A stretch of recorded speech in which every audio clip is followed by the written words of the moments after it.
Welcome to Cycle Breakers and Moneymakers, a podcast for women of color and first gen who are breaking generational cycles and glass ceilings by going places no one before them has ever gone. I'm your host, leadership coach, and eldest daughter of immigrants, Mariela Delamora. I left a 16-year marketing career to create a multiple six-figure-a-year coaching business as a single mom. Each week, you'll learn how to build unshakable self-trust, become in demand, lead with confidence, and make more money by being more of who you are. Hi, you guys. I'm going to try something here and just go completely off the cuff. I normally have notes. This is on purpose going to not be a notes episode. So this is just going to be you hearing from me. And I've been saying this to myself for a long time that I'm like, my voice memos are probably like my most insightful like pieces of wisdom. The voice memos I either record to myself or send to my friends or send to my clients. I'm always like, that's genius. I should just do that in a podcast episode. And guess what? Those are not scripted. I don't have an outline for those. I get asked a question and, or someone needs a thing and then I answer and I speak to it. So I just felt like it actually would be more on brand for me to just update y'all rather than me having notes. And the intent of this episode is really just to update you on the last several months because you may or may not have noticed, I recently published some podcast episodes, but I haven't really since October. And that wasn't planned, but it just happened. And I had to just make the decision of where my time and energy needed to go for a time. And I really wanted to come back intentionally. But I also just really wanted to share like what's really been going on, right? So, this will be for like my people who actually are like, what's up with me specifically? And not everybody, that not everybody cares. I totally feel that. That's fine. I'm here to still drop like marketing and thought leadership, gems and all of the things, right? So you'll still hear from me, but this is just an update. So I'm recording this on Tuesday, February 4th. I'm feeling like I have come back to myself, but it has been a rough 6 months or so. Like the other reason I didn't want to talk about this is because I was kind of in it. And so I'm just like, let me figure this out before I bring my people into it. And I started to talk about kind of where I've been, which has been a little bit of depression, what I now know is ADHD burnout, because I haven't been it's not like I'm working hell hours. I'm not even going to be like, oh my God, I've been burning out. It's been ADHD burnout in the sense that what it took for me to run my business last year as a person that went into 2024 with 19, I have 19 mastermind clients now and 5 or 6 private clients. It just was different. I needed to make a lot of decisions, systems, a lot of executive function was needed for that. And the parts of my job that were the easiest, like coaching, I was still doing that, but I was also doing lots of stuff that wasn't as fun. And it just felt like, oh my gosh, I have so much on the line, I can't mess it up. And so my ADHD brain just went into overdrive. So the last 6 months, I now can look back and was like, damn, it's wild because you would think I had all the reasons to come into, 2024 and be like, I'm the shit. I just literally exactly a year ago, I was on day 2 of my retreat in Mexico City that I ran for Reclamation Mastermind. It was beautiful. It was amazing. It was so much fun. It challenged me. It stretched me. And you would think that I would have the level of unfuckwithable confidence that could not be shook. But what actually ended up happening instead, I didn't realize this at the time. I was in my mastermind and I'm seeing what with my coach, and I'm seeing what happened in the coaching that I was asking for at the time was all based on, oh my God, I've called in all these people. I feel responsible and I don't want to let them down. Literally my worst fear, you guys, as an eldest daughter who had freaking straight A's and was responsible for everybody and myself, my worst fear is letting people down or having worse, them being oh, it's just not that good. You know what I mean? Letting people down. So when that happened, when I all of a sudden walked into 2024 off the heels of my biggest launch, $176,000 launch, 17 people joined in this round, just come back from Mexico City. I was in the mastermind with my coach and all my questions were around I could tell at the root of it. This is why I got mindset coaching when I wanted strategy. And that'll make you mad when you actually want strategy, but you need mindset. And it was all about feeling safe to hold what I had. right? And so my brain went into overdrive and I was like, okay, I got to build all these systems. And I love the systems we built out. We built out like a form where you can submit your coaching question and then you can tell me if you can only join part of the call. So like make sure that you get your question answered, or if there's private things you want to share with me that you don't want to share in the group, you can put it in there. We created document submission forms. We created a client participation tracker, which we're still building out. We created a lot of systems, but a lot of this was like, I want everyone to still feel like they're working with me one-on-one, right? Like, because I'm, no matter what, I'm an overgiver, right? To be honest, I let calls run long, which is also why I tell people, like, if you need to go, like, let me make sure that you get the coaching that you need. I love coaching. That's the other thing. I could freaking coach all day. It gives me energy. But when I had to make decisions to make sure that I can hold everything that I was holding, it just felt like a lot. And I think what wound up happening was by the time like I went away, I took 5 weeks off in the summer. My clients knew this because I go away every summer. I went with my daughter to Olbosch in Mexico and to Costa Rica. We went on a vacation, all the things. And I came back and was like, oh yeah, I'm going to feel better. But I think I just came back and was like, I was kind of in like it was almost like I was in a shadow of myself where I felt like, I don't know. It's almost like I expected to feel different. And I was mad that like I didn't. And I still was just like, oh my gosh, like you can't mess this up. It was just a lot of that feeling. And this was all rooted in I care so much. I care so much to a fault that I was using it against myself. And then I just started feeling like depressed. Like I remember one morning in September, it was like the beginning of September, I couldn't get out of bed. I was just sobbing. Like I remember dropping my daughter off at school and was like, I just need to go home to cry. I literally shut the curtains. I got in bed. I started crying. And then I was like sobbing and I didn't know why. And I remember like I called my mom. I never call my mom because number one, I don't want her to worry. And number two, I'm just like not used to like like when you call me, I was like calling my mommy like a little girl, not in a bad way, but I was literally like, I want to talk to my mom, and she held space for me, and then I messaged my friends, Liz and Erica, in the thread. And I was like crying on this voice note. And I was just like, I feel like I just can't, like, I'm just so scared that I'm going to like mess this all up. And I don't feel like I have the energy that like I used to. I'm just scared. I feel like I can't say the wrong thing. I feel like I have to show up as this rebranded version of myself now. I feel like I can't be like relatable because like the things that I used to do, like now I feel like I am this 6-figure launch coach and this multiple 6-figure coach with $1 million business. And like I can't mess it up. And I don't even know that it was that logical at the time. I just was like really having a hard time. And that kind of like continued on, to be honest. Like I think the bit of like depression and anxiety, like baseline anxiety, just continued on. I just think it was a lot of different things. And so what I asked myself to do during that time was, okay, what do I need to do just to show up for myself and just to show up for my clients? I pulled back on selling. I had the privilege of doing that because I had the reserves and the, recurring revenue coming in, and I allowed myself to do that. I still landed clients, obviously not as much as before, but like I still had private clients like signing up to work with me. And I just let that be enough for a time because I knew that beneath it, there was a message that I needed to get. And so I really just sat with doing the best job that I could as a coach, figuring out what needed to change. I started to like sleep more, sleep earlier. I went from a person who like needed 6 hours of sleep a night pretty much my whole life. I was just like, like I just don't need that much sleep, to like I would sleep like 10 hours and still wake up exhausted.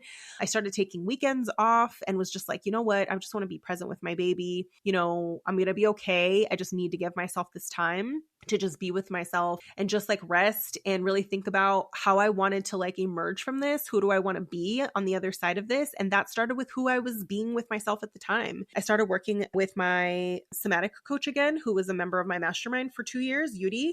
Started working with her again, and really like a lot of stuff came up just around me not feeling safe to slow down and feeling like the success had made me feel less safe to mess up or less safe to be myself. And I really was like, I really want to sit with myself in this discomfort.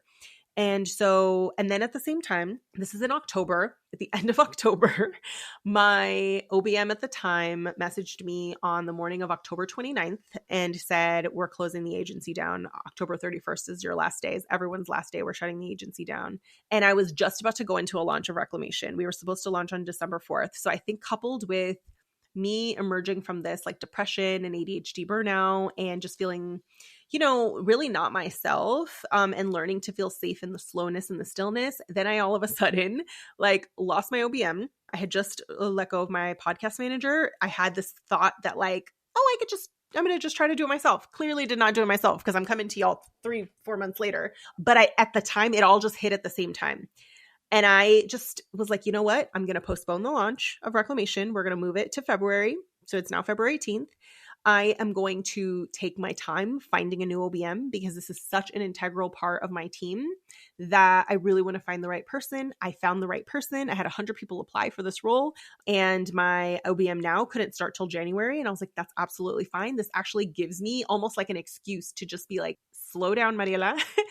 Just be in your business right now, serve your clients, be there for yourself. And, I got back in my business. I was the one doing everything for November and December. And I just let myself be there. And I think that sometimes there's pressure to, kind of be like, you have to have it figured out, or that you can never stop selling. And I get that if you need the money like every minute, but to me, the ultimate is like, I'm building out systems now. At the time, my team would have put out repurposed content. I didn't have a team, right? So I couldn't put out repurposed content, and I really just wanted to give myself the time. So it's not like I'm advocating for like, when you feel bad, stop selling. It's just, it was almost like I was giving myself like a half sabbatical in a way of just like letting myself be where I was and letting that be enough for the moment, which is really testing my relationship with my ability to make money. And it's really testing my trust with myself, that I wanted my body to believe that if it needed something, I would give it to my body, right?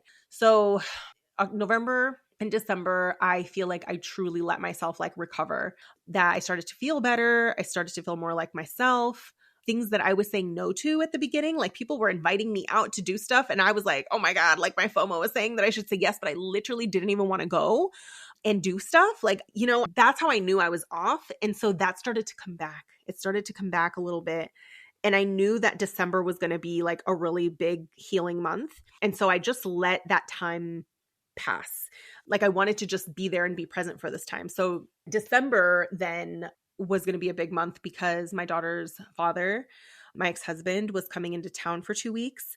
And leading up to him coming, I also was holding a lot of space for my daughter, who was for the first time asking me like why she didn't have a dad and how she wished she had a dad and how her friends, all these things, and sad that like her dad was only going to be here for 2 weeks, and asking questions about why we can't get back together. And it just like, we sobbed in bed together. Like a lot of the time she'd be going to bed, and that's when she felt safe talking to me. And I just felt like my baby needs me right now. And I feel like I had tried so hard to, I'm going to cry. I think it made me realize like I had spent so many years working so hard to be successful so she wouldn't notice it was just me.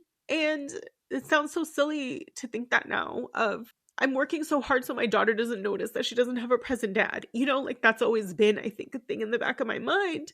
And so when she was crying to me about it anyway, I was like, it doesn't matter because she's a child. And of course she's going to notice that she doesn't have, her dad here. And so I just really needed to be with myself in this time and like really like assess like, who do I want to be? What is my version of success? And so I really pulled back. Like I just didn't ask myself to like market or sell. I still like landed clients. So I'm just so grateful. It's like, this is something I don't take for granted, that like people still see me and they see like my essence and my soul, and like they were still finding me on other people's podcast episodes and just like watching my stories and things like that. But I just literally did the bare minimum. And my ex-husband's visit came and went. I posted about it. It freaking went viral. I did not expect it. But this is what happens when I just share from the heart, just vulnerably. And we had a lot of healing moments like while he was here, where I talked to him about like, she's older now. These are the conversations that we're having. This is the impact of your absence. This is the impact of like what happened in our marriage. And I don't tell her the details of it, but one day she's going to have more specific questions. And she's older now, and these are the things she needs. And I want her to feel safe being vulnerable with you and not just having like fun times with you, because I'm the one that has to hold space for this stuff. And like, he received it so well. It actually was such a wonderful visit. It was really, really healing. And, I just needed to like let myself have that. And then the day that he left to go back home to the UK was January 1st. And that was the same day that Pi and I were also flying to Mexico for my friend Liz's wedding. And so I was glad that the flight was on the same day he was leaving so that Pi wouldn't feel sad about like not having her dad, because I think it would have been really hard. And there was another healing moment for me in Mexico, because after Liz's wedding, which was so beautiful, it was the most amazing wedding I've ever been to. It was just so full of love. After that, I went to my dad's hometown in Tapatitlan and to his rancho in Mazatitlan. So a rancho is basically, it depends, but a rancho is like, there's still dirt roads.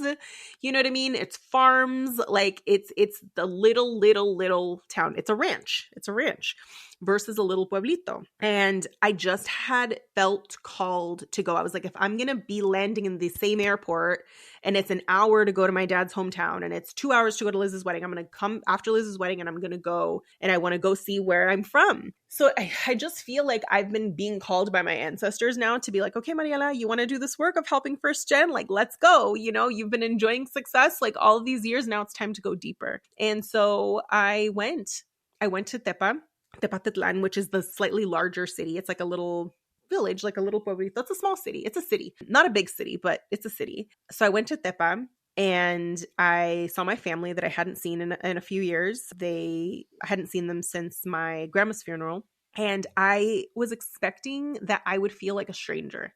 And maybe to an extent I am, because like I didn't grow up going there, but I felt so like warmly received. They treated my daughter like we had always been there. You know, the way that they talk to her, the way they call her mija, the way that they were like, oh, she doesn't drink lactose milk. Like, we're going to go to the store and get her we'll just get some different. No, it's fine. We'll just go get it. Or like, hi, mija, how did you sleep? ¿Cómo dormiste? Ay, ¿quieres lechita? ¿Quieres pan?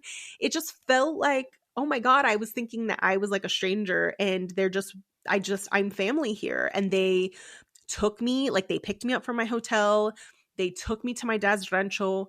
I saw where he was from. I saw where a lot of those stories of pain were based in. I saw the house where he grew up with his 11 brothers and sisters, and 10 of them, because there's 11 of them total, with no electricity, no running water. And I just was like, wow, this is where I come from.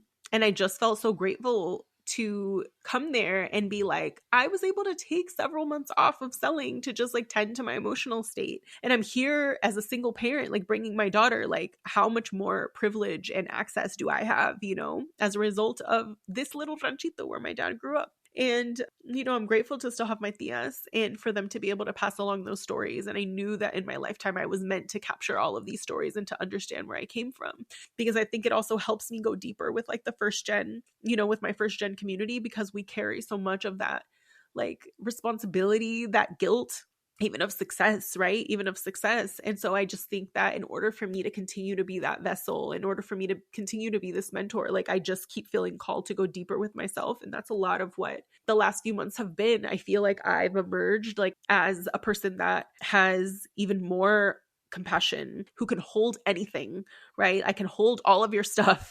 I can see patterns that you don't even see, right? Like it really has made me unafraid to be human and to have a human, you know, like period of my life. You know, we're always human, but just like to have a time of my life where I feel really vulnerable. And so I came back from Tepa and seeing my dad's rancho and just, you know, my family like driving me to the airport and waiting while I was in line and like all the things. And I was like, oh my gosh, I just want to come back here more. I want to replenish my soul here more. I want my daughter to have this experience. And so I think I just came back feeling so loved. Like I really, really have spent the last few months like loving myself and facing things like my daughter asking about her dad or not having a dad, and things that were like my worst fear, or things that I once thought like I need to achieve my way out of this so that I am, you know, making up for like the past. And now I'm realizing that like my job is really just to be where I am right now and to tell my story and to not always have it together and to just share from that place. Because if I am going to continue to grow this business and everything that it requires, right? Arguably, this is harder than any employment I've ever had, just because of what like the mirrors that it brings up and how it makes you feel about yourself and like the financial triggers it pulls and, you know, how it activates your self-worth and like it drags your ass, like it drags you, right? And so I'm just like, if I'm going to be doing this, revisit why you're doing this. Like, who do you want to be? Why are you doing this, Mariela? And what kind of a leader do you want to be? What kind of an example do you want to be? You know, I just want to be more human. I don't want to just be like the face of my offers. It's like, I want you to know, like, this is who I am as a coach. This is who I am as a human. These are the things, this is how I show up for myself when I'm scared, when I feel like I'm going to drop the ball, when I have experienced so much success that like, I don't know what to do with it and I'm terrified of losing it. For months, the last 6 months, I felt like someone else created this. Someone else got me this beautiful apartment, this beautiful condo in San Francisco with a panoramic view of San Francisco. Someone else, you know, filled up my bank account. Like someone else got me these clients, right? And like now I can't keep it up. That's a lot of like how depression feels, right? And so I really had to sit and just love this version of myself. Because it's easy to love yourself when you feel good. It's easy to love yourself when, you know, like the recurring revenue payments are coming in and they're stacked, but it's harder to love yourself when it's difficult to get out of bed in the morning, when you're doubting yourself, right? And there's something that my coach said to me last week, because I, of course, I'm like crying on the call. I have no qualms about crying on a call at this point. I'm just like, y'all are just going to see me. Okay. Like this is crying on calls has also, you know, been what's happened prior to like all of my breakthroughs, right? So this is just where I'm at. And she was like, you know, talking about how it's easy to feel like on top and confident and all the things you feel like on top of the world, right? And she's like, what if this is the most authentic version of yourself that you've ever, you know, experienced?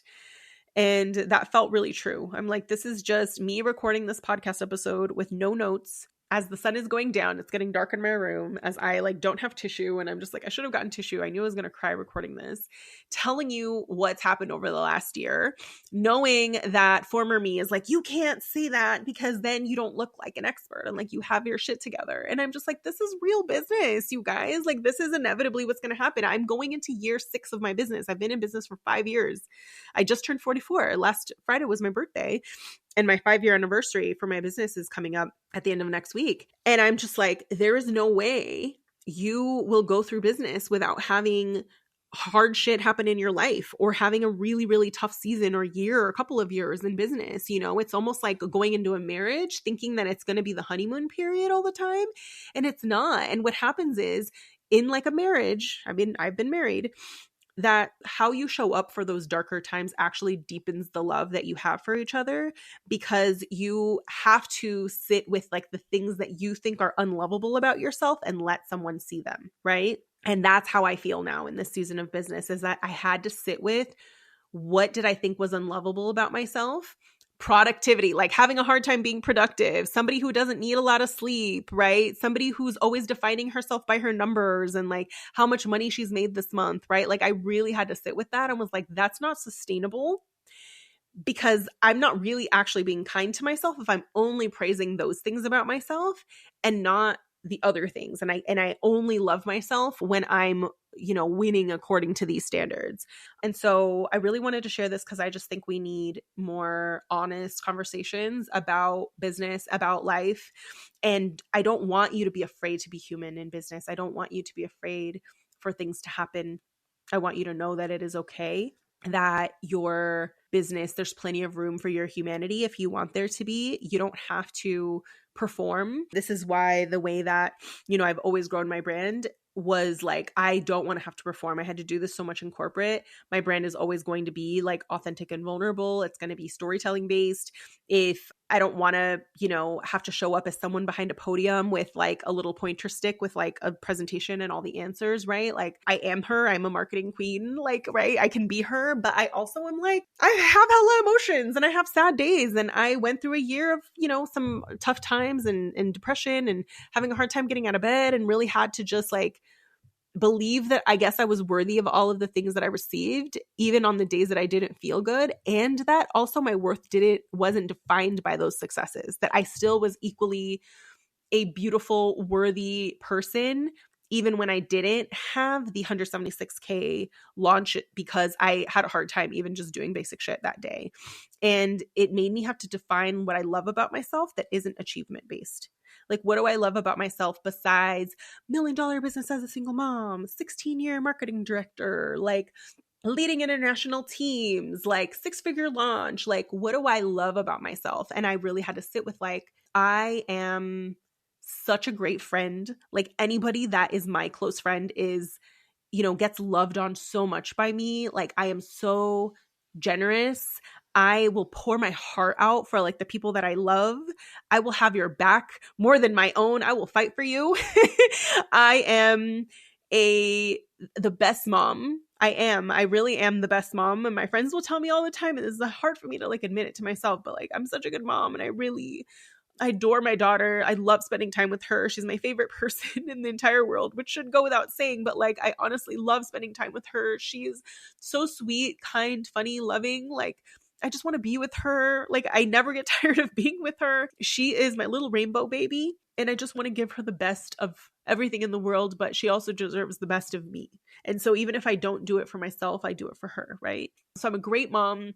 I'm the best daughter that I can possibly be. I don't always feel like a great daughter. I'm an eldest daughter, so we don't always feel like great daughters, even if we are. I try to be a really good sister. I'm somebody who just is still very like protective and all of that. And I'm somebody who really can see gifts in people. Like, that's what I love about myself. I can see the gifts in people that they can't see, and I know how to reflect it back. Like, I feel like I can find those gems. I can find that diamond. I can find those things in you that you don't see. I help people feel safe. I help people feel seen. I help people to become the best versions of themselves. I change the way that people see themselves, right? Permanently. Like, I believe that I'm somebody that in my client stories, they will be telling stories about their time with me years later, because I'm somebody who impacts them that deeply, because I've had to live it out myself, right? Those are the things I love about myself that aren't income based, right? And I really had to sit with defining myself in those ways.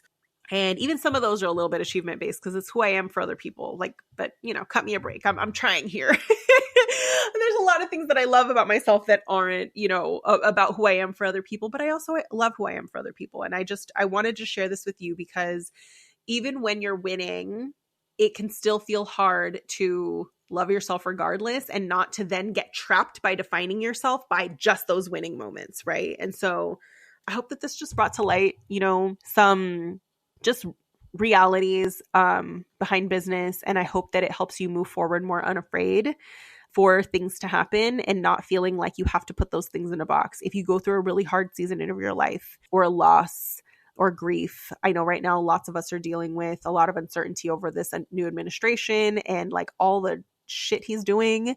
And it's okay for you to be human in your business. So that's it. If this resonated with you, I would love to hear any parts that stood out to you, or just to let me know that you heard it, because, showing up with a mic on your podcast with no notes and talking about things that a former version of me would have said were unlovable and weren't like winning and killing it. You know what I mean? When people are always like, you're killing it. I'm like, really? I guess so. But like, this is actually also what's happening behind the scenes. And when I'm not killing it, I want to love myself too. So that's it, y'all. I hope that you will hang out with me on this journey. You're going to hear different things from me on this podcast. Like, I am going into a launch, so you are going to be hearing a lot more of like client stories, marketing, things around marketing and thought leadership. And I'm also going to be dropping little mini episodes that I'm going to record on my phone and not here on Riverside. I'm going to be recording them on my phone, having my podcast editor just drop them, because I do want to share personal things just about me, because I want you to know the person behind the podcast and the brand and the offers as you are deciding whose world you want to be in. Because I think that is important, especially now that a lot of us are feeling like we don't know who to trust. So that's what you can expect from me. I'm going to be dropping mini-sodes that I'm going to be recording on my phone that won't have an intro, outro, that are just going to be me curled up in my egg chair probably at 9:30 p.m. just talking to y'all. I am also going to be dropping more just like longer personal updates like this one, or more just about like storytelling and just things that feel just more personal that you may need to hear. And I'm also going to be dropping, things related to reclamation and my clients and all those things, because we are opening the doors on February 18th. And so I told myself that for this launch, I really wanted to leverage email and podcasts more versus showing my face on stories and like being super active on like social media. Like I have my team posting things on there, but really when I think about the sort of relationship that I want to have with my people, I want to invite you offline. I want to invite you to be here on my podcast. So if you are not on my email list, you can go to my website and you can join my email list there, or you can register for the webinar that I have coming up on February 18th. But I really just want to invite my people off of social media to hang out with me on email, to hang out with me here in the podcast, because long form is where I thrive, right? Clearly, I have a hard time recording a podcast episode under 20 minutes. And I just want a space to be able to build a relationship with you in other places besides social media. So thank you for being here today. Thank you for listening. And I will see you on the next episode.